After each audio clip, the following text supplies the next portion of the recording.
માંગણી અને રજૂઆત એવી હતી કે આજથી 2 વર્ષ પહેલા પણ મેં લેખિત રજૂઆત કરેલી કે પ્રજાએ મને પ્રશ્ન પૂછેલા નરેન્દ્રભાઈ એટલા બધા અનલીગલી બાંધકામ થઈ રહ્યા છે તો તમે અટકાવો, નહીં અટકાવો તો આજ ભવિષ્યમાં ગાડી પાર્કિંગનો પ્રશ્ન આવશે ને અમુકના બહુ પ્રશ્ન આવશે. ત્યારે પણ મેં રજૂઆત કરેલી હતી, બરાબર, પણ એનો કોઈ પ્રશ્ન હલ થયો નહોતો. ત્યાર પછી દિવાળી પહેલા પણ મારા ઉચ્ચ અધિકારીને રજૂઆત કરી કે બેન તમે આ તાત્કાલિક પગલાં લો, નહીં પગલાં લેશો તો ખરેખર મારે આગળ પ્રગતિ કરી અને આગળ મારે અરજી લેખિતમાં આપવી પડશે. ના છૂટકે ના થયું એટલે મારે લેખિતમાં મેં અરજી રજૂઆત કરેલી છે. રજૂઆત કરવાનું કારણ એક જ છે કે આપણો સરકાર રાજ્ય સરકારનો ઇમ્પેક્ટ ફીનો ફાયદો લેવા માટે પ્રજાને 2022 પહેલાને જે કંઈ બાંધકામ થયા હોય એના ફાયદા માટેની ઇન્કમ ટેક્સનો કરેલ છે.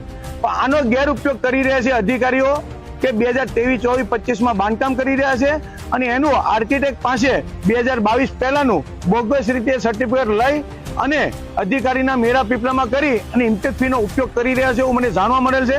ને જો આ રીતે જો કામ કરવું હોય તો આપણે પ્લાન પાસની કોઈ જરૂર નથી. આમાં ખરેખર જે પ્લાન પાસ કરી રહ્યા છે એ વ્યક્તિ હેરાન થાય છે અને અનલીગલી બાંધકામ કરે છે એને કોઈ વાંધો આવતો નથી.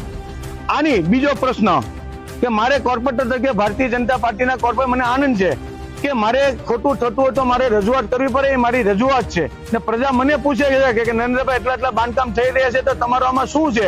એટલે ભાઈ મારે આમાં કોઈ લેવા દેવા નથી, મને કોઈ બાંધકામમાં કોઈ રસ નથી, પણ ના છૂટકે મારું નામ પ્રજામાં બદનામ થતું હતું એટલે મારે ભાઈ ખુલ્લો મીડિયામાં આવી અને મારે ખુલાસો કરવાની ફરજ પડે.